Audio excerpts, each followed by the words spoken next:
And ladies and gentlemen, welcome to SmackDown. With me, as always, is Monday night's JamSaw. How are you today, sir? Well, I'm doing quite well, and I do want to say whack-em as well. Whack-em, everybody. Welcome to the show. Oh, Lord. So, as we've been doing for about a year, we always like to quickly recap what happened last night on Monday night. Um, let's start out with one of three matches actually. Let's talk about the opening, the triple threat. Let's talk about Ripley and Cargill, and then let's talk about FTR winning the tag tournament. So let's jump to FTR winning it. Did you expect them? No, I mean, no one expected them. They weren't even scheduled to be in that match, but with Gun Club being unable to make it to the arena in time, they had to fill in. It was just we needed to fill in a fourth team, and FTR were there, and they volunteered, and they're an established tag team and real contenders, so we didn't see any problem with that. I mean, it seems kind of suspicious given how things have happened in the past on AEW, but we're willing to give benefit of the doubt, and again, they won, so technically, if the Gun Club had been there, maybe the Gun Club would have won. So either way, whoever had that spot might be the ones that would be champion. Right. And then we'll move on to your opener, Archer, Cage, and Wardlow. I did not expect him to win, but Wardlow picked up the victory. What does it do for his boosting in his career on your show? Well, I mean, it definitely puts his real estate way up there on Park Place territory. Able to take out someone as large as Lance Archer and Brian Cage, actually putting the pin on Brian Cage. Right. No easy feat. Correct. Yeah, so go check that out. And last one, Ripley versus the humongous Jade Cargill. I'm happy that Jade won. I feel like if she does get the opportunity to go to the finals and face the champion, I feel like she would be a great dominant champion. Well, I was really hopeful that Rhea would get another opportunity, but yeah, it is fantastic to see one of the newer superstars being able to take that position and run with it. And I mean, someone as massive and strong as Jade Cargill definitely needs the right platform to showcase her talent, and I think she's in the right position to do so. Mm-hmm. And of course, links are in the description. Go check out last night's show. You won't be disappointed. But moving on, this whole month is the back roads to Ragnarok, and the fact that we constantly have not legends but throwback superstars joining the show to face the current roster. To have Eve, Tori Wilson, and Layla back for just this month, how does that make you feel as a person who lived through their career runs? It makes me feel like a teenager getting his first Woody. Yeah. No, I'm kidding. What? I love seeing classic superstars getting the opportunity to come back and reach for past glories. Get that second chance to showcase that they still got what it takes. Yeah. So many of them merged into the ring, or do they just have white boots? It's hard to tell. That's Natalia with her white boots. Yeah. Okay. It just looked like her knees were in the mat. So, okay. For the people who didn't see, this is a 6-man tag. Peyton Royce. 6-woman tag. Yes, Sorry. six woman tag. We have Peyton Royce, Natalia, and the women's mid-card champion, who is actually decided to drop her Divas title, and she picked up China's Intercontinental title. So she is our women's IC champion. And yeah. Very nice. And they are facing Eve Torres, Tori Wilson, and Layla, who, their careers weren't long, but I mean, speaking beside Tori was the Attitude Era, wasn't she? Yes, she was She's in part of the Attitude Era and a little bit beyond it as well. A little bit a part of the Ruthless Aggression. Because I do recall her being around in the time of JBL Yes. and John Cena having some big feuds and stuff. Yes. Ooh, nice, nice. So, with the fact that Bayley has had the number one contender spot since our Royal Rumble, and she could have used it to cash in, but she didn't. She wanted to save it for Ragnarok. The fact that it's right around the corner, does Bayley pose a threat to Maurice's IC Championship? If that's what she's challenging for, then she definitely does. Although Maurice, man, has been surprisingly on point with everything that she's been doing. She's been a very dominant champion and has not made very many missteps. Has not lost very many matches. Right. Ooh, going for it. Oh, it's the 3 throwbacks against the current champion. This is beautiful. Oh, Maurice. Oh, fuck. Come on. Working that arm. Not quite getting her to tap out, though. No. But Layla going for the pin. And picking it up for Team Throwback. Nice. Beautiful. Wow. That was very impressive. I'm happy that Vince is doing this, and to seeing Eve Torres simply being back in the ring is something that I would love to see again. Oh, I agree with you 100%. Damn, but again, Natalya, I don't want to say she's being buried, but Natalya just cannot catch a break.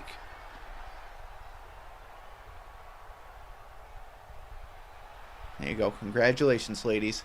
Wonderful.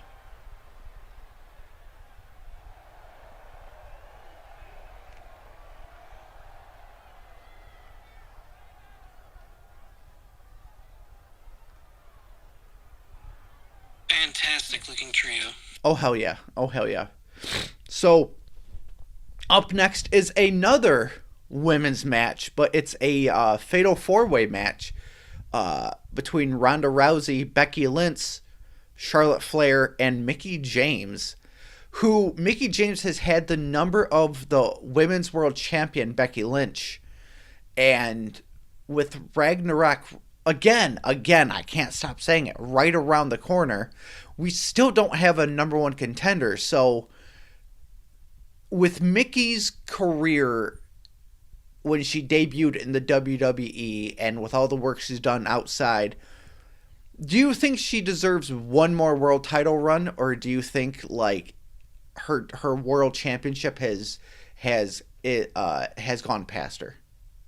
No, I definitely think that she has another run in her. I don't think she was utilized properly when she came back to the WWE. I think she deserves the opportunity to succeed. Awesome. Ooh, Charlotte going for that early pin.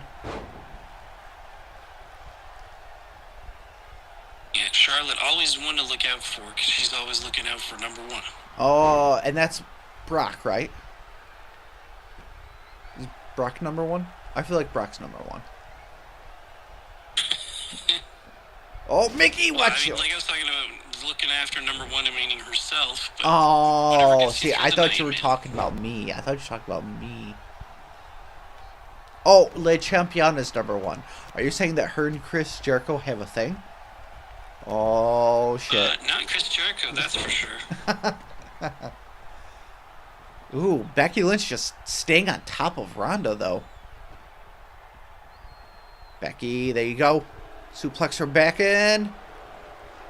Yes. Mickey really focusing on Charlotte Flair.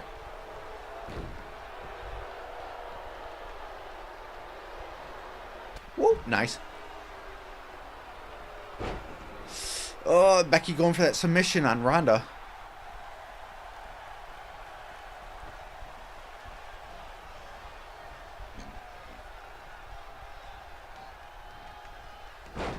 See, Becky needs to focus on Flair, because Flair's the sneaky snake in this situation. Exactly. Oh, Flair. Damn.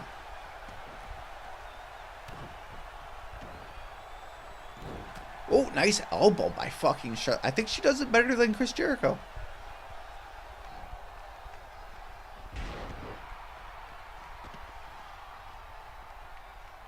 There you go. Oh, going for that choke again on Ronda. But again, no luck with that. Oh, speaking of submissions.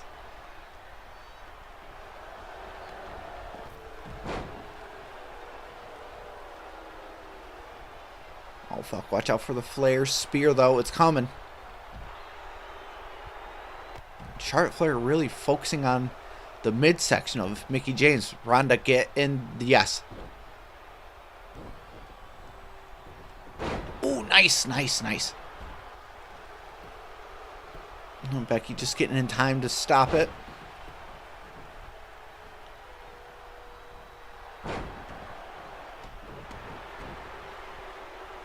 Pick her up.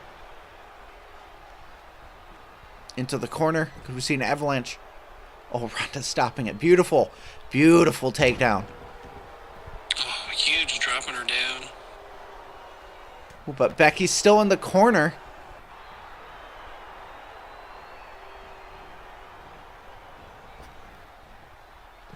Oh. Ah, fuck.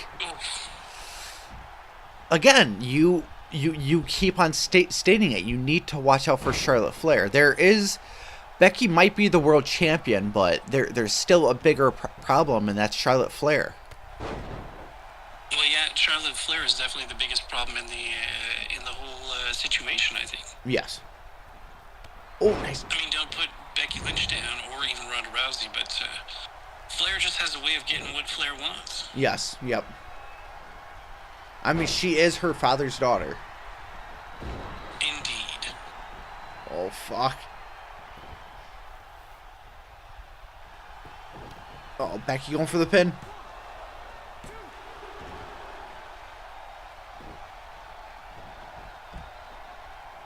So I gotta ask, with Mickie James being in the head of the Women's World Champion, do you think a win over the champ, like if Mickie James were to pin the World Champion, do you think it calls for a #1 contendership, or do you think she still has more to prove?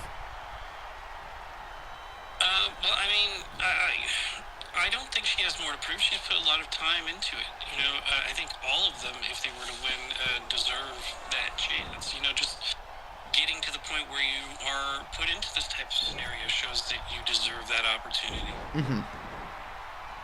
But then what if the Women's World Champion pins all, wins here tonight and pins one of the contenders here? Does that mean that the three of them need to go to the back of the line, or do you think that they pose a threat to which they should get a #1 contendership, no matter, regardless of the pinfall? Well, I mean, they don't necessarily have to go all the way back to the bottom of the barrel. The reason why Hangman Page, we said that, was that he lost twice consecutively to the same champion. So Yeah. I think they still deserve to stay high up in the pecking order. They may need to re-earn that #1 contendership spot in another opportunity like this, but we'll have to wait and see. Yeah. I mean, the fact that we will be having a #1 contenders night in the future before Ragnarok. Hopefully, Mickie James can be put in this, because with these three other women, Vince McMahon is doing it as top 4 contenders. So yeah. So if they lose here tonight and they do go below ranking of number 5, they won't be in the #1 contenders match. So one of them needs to make it out of here as the winner tonight. I totally agree. Becky saves Mickie. Oh, no, never mind. Oh, Charlotte Flair.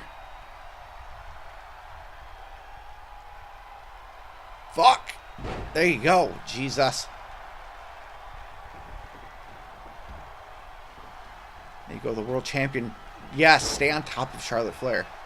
Oh, but here comes Ronda. Nice hip toss. Oh, going for that fucking armbar.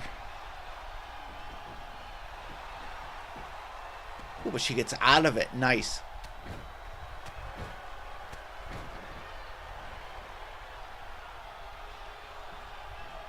There you go, into the corner.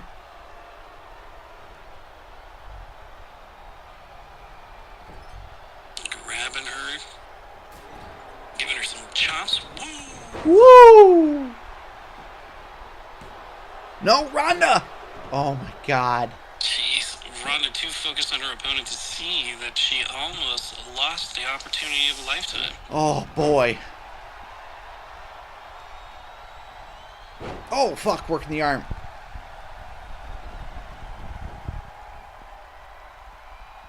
Ooh, Ronda, there you go.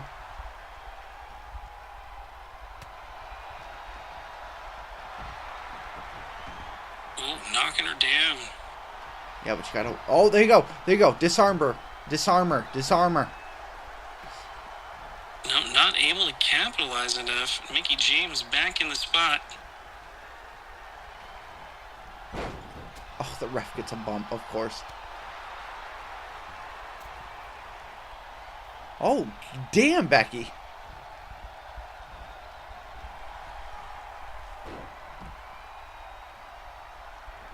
Oh. Oh, she went for that kick. Oh. Mickey DDT. And the champion just watches. And you cost... Okay. Mickie James coming out with the victory. Damn. Again, Lynch and Flair's feud has been going on since their NXT days. So I feel like with what just happened, Mickie James has been in the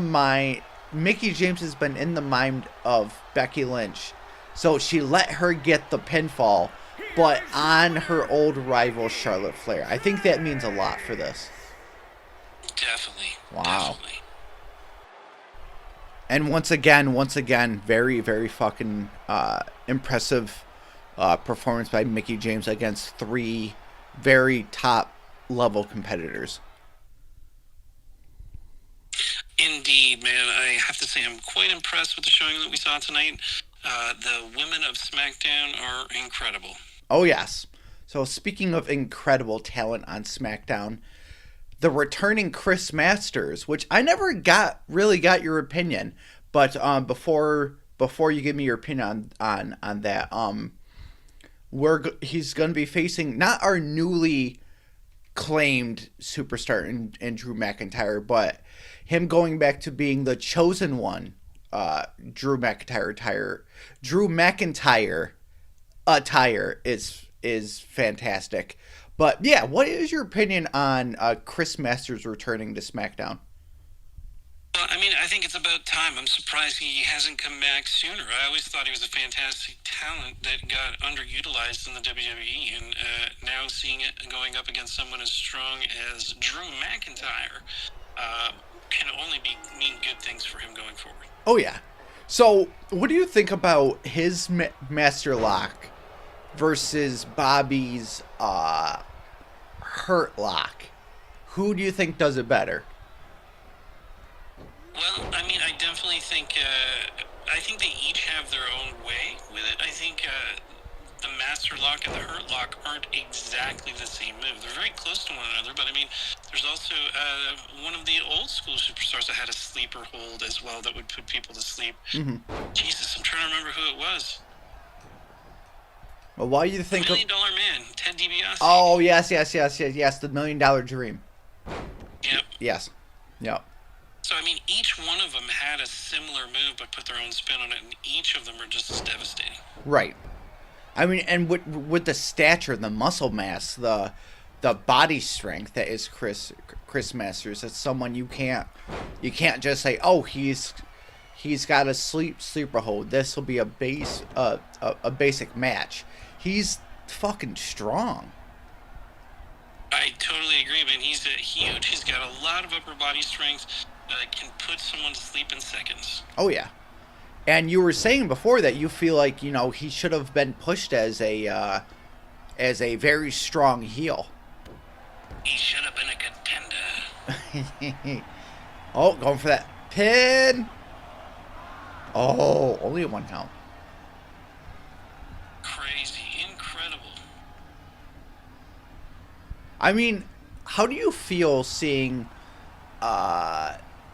Drew McIntyre signed over to Retro? Well, I mean, I definitely think that he fits in there.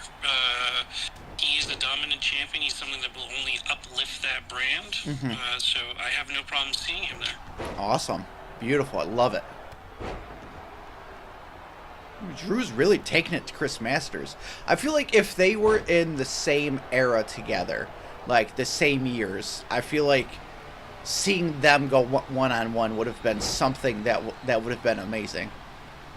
Oh, yeah, it would have been legendary. Oh, yeah. They going for the pin. 1 and a 2. Two. Only 2. Oh shit, Drew, you got a fucking Claymore kick or something. Oh, nice. Oh, huge power bomb, man. Just wrecking him.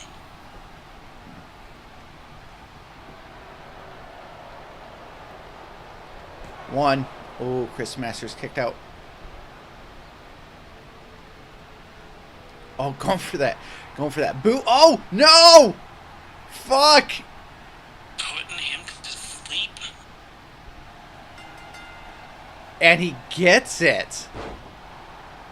Damn. Good night, Drew. Chris Masters moving on. Oh my god. So Chris Masters is showing why he is dominant. Jesus.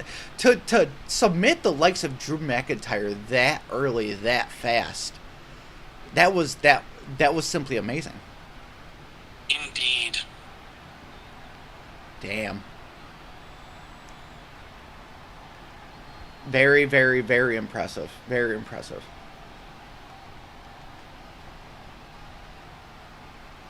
Here is your winner, Chris Masters.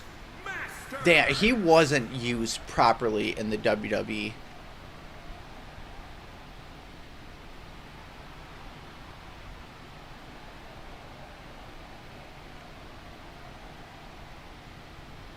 There you go. Beautiful. Chris Masters picks up the easy win against Drew McIntyre. But up next... Well, I wouldn't even call it an easy win. A quick win. Quick win. It wasn't an easy Quick win. Quick win. There you go. Quick win. Up next is a match that I don't think we'll get a quick win on. A triple threat against the world's strongest man, Mark Henry, Randy Orton, and Kurt Angle. God damn. Take out Mark. Incredible legends all together under one roof again, fighting it out. Take out Mark and throw in Ray, and we'll have a WrestleMania rematch. Damn. I mean, I always ask it, and you always say the same thing, but Mark Henry being the world's strongest man, just on body strength, I feel like he poses the bigger threat versus Kurt Angle's legacy threat. Well, indeed. I mean, a legend killer such as Randy Orton and the Hall of Pain of Mark Henry. Yep. Between the two of them, Kurt Angle's on borrowed time. Oh, yeah. Yes. I do agree. Well, speaking of borrowed time, start off with a power bomb. Jesus Christ, to Kurt Angle. The man won a gold. A gold medal with a broken freaking neck, sir. Indeed. In case you didn't know. You heard it here first, or maybe Yes. not. Yes. Oh, nice running power slam. Mark Henry. And Mark Henry, for people who don't know, Mark Henry was our world champion until Seth Rollins. Seth Rollins actually dropped it to Mark Henry, and then Mark Henry dropped it back to Seth Rollins. So, Indeed. I mean, between these three, who would you love to see face Seth Rollins for a world title at Ragnarok? I don't know, man. I would like to see Randy Orton, just because he's a carryover from our brand. Yep. He was with WCW and AEW up until like last month. Mm-hmm. And then he signed over, and now he's a he's Turncoat. That's what he. No, he is a coach to the Cruiserweight Tag Champion, Kenny Dykstra, who is Randy Orton accepted to be a coach on the Velocity's 4-week program. So, I mean, seeing him take Kenny under his wing, does that make him look softer, or do you think he's just trying to prep Kenny to carry the company when he leaves? Well, I mean, I don't think it makes him softer. I think, like, he took DiBiase Jr. and Cody Rhodes under his wing at one point. I don't see why it should be any different with Kenny Dykstra. He's Right. just looking for a new legacy to leave behind for when he's ready to retire. Right. And I think Kenny is someone that could fit the mindset of Randy Orton that would be a good complement to his style. Yes. Oh, nice. Working the back of Mark Henry. Looks like Mark's taking a nap in the center of the ring. We're Yes. off center. Yes, sir. Oh, there you go. Going back to the... There you go. Guillotine. But you gotta walk out from Mark Henry.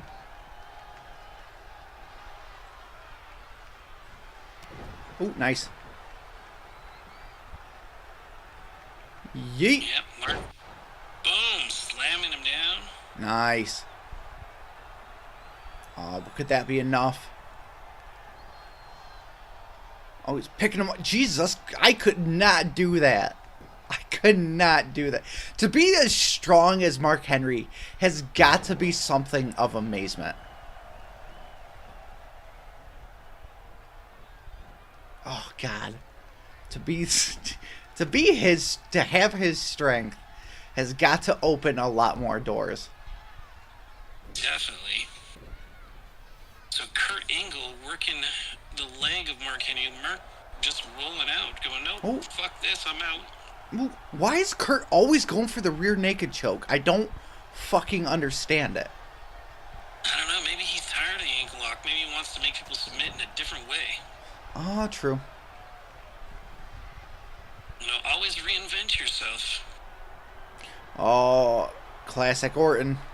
Well, not everybody reinvents themselves. We're talking. He's like, nah, fuck that. I'm No, staying old me. school, that's the way it goes. Oh, pick. No, don't, and you did.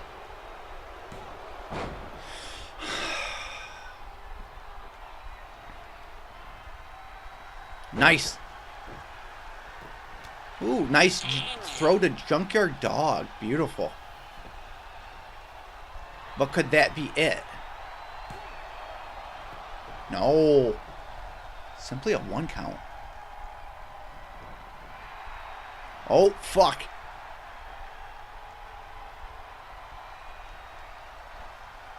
Nice. Oh, dropping him down on his back. There you go. Sidewalk slam. Yes. I haven't seen a good sidewalk slam since Kane starred in See No Evil. That's when he really stopped doing a good sidewalk slam. Yeah, something must have... Oh, Mark Henry taking the win. Yes, sir. Yes, sir. But yeah, he would lift you up and like sort of like spin you around his back a little bit, and he would spin with you. Like, it wasn't something special, but it was different. And he just... So he would spin you right round, baby, right round? Yes, like a record? sir. With the apple bottom jeans. Boots with the fur. But no, like, I've been seeing a lot of the old school moves start to die. And the sidewalk slam is one of them. And I miss seeing it, to be honest with you. Nice. I totally agree. There's a lot of old school stuff that I miss seeing. You don't see too many people doing the trifecta suplex anymore. Nope. You don't see anyone doing any so insanely stupid but still oddly captivating and believable as powerful move like the people's elbow. Yep. Or the running bulldog. I don't see that anymore. Yeah. They I think they substituted that for the sling blade. You see that more often than Yep. But yeah, so our main event is actually so Seth Rollins will be putting his world title on the line next week against one of these men. With the past performance of Seth Rollins before Battle of Titans, who put 0 points on the board, you know how Vince is. And he was pissed. He thinks Seth shouldn't be our world champion, so Seth will be putting his world title on the line next week and at Ragnarok. So if Seth were to win here, he has to put it on the line again at Ragnarok.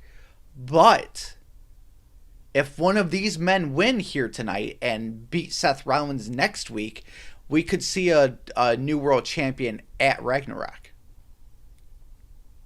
Incredible, man. Like, I look forward to seeing what would happen in this scenario. So it looks like we have Muhammad Hassan Yes, sir. Heidenreich, Yes, sir. Mr. Kennedy, Yes, and sir. John Cena. You can see him? Well, I hear him going by. Oh, okay, there we go. I just remember. There That's we what go. it used to sound like when John was in the ring. There we go. Damn, Heidenreich, another throwback superstar. In what would that mean if Heidenreich won a number one contender spot for next week? Well, I mean, it would mean Heidenreich coming back and then winning that number one contender spot would mean an incredible thing for like winning that chance on your first match back. Yeah. Not too many people have been able to do something like that. Oh, no. I mean, not too many people are given that kind of opportunity right away. But I think it would be the start of some great things. Oh, yes. Muhammad Hassan. Nice. There you go. Oh, but Heidenreich saying, nope, if anyone's going to win, it's going to be me. But having a legend and future Hall of Famer as John Cena in this ring, you gotta have a different mindset, especially in a fatal 4-way match.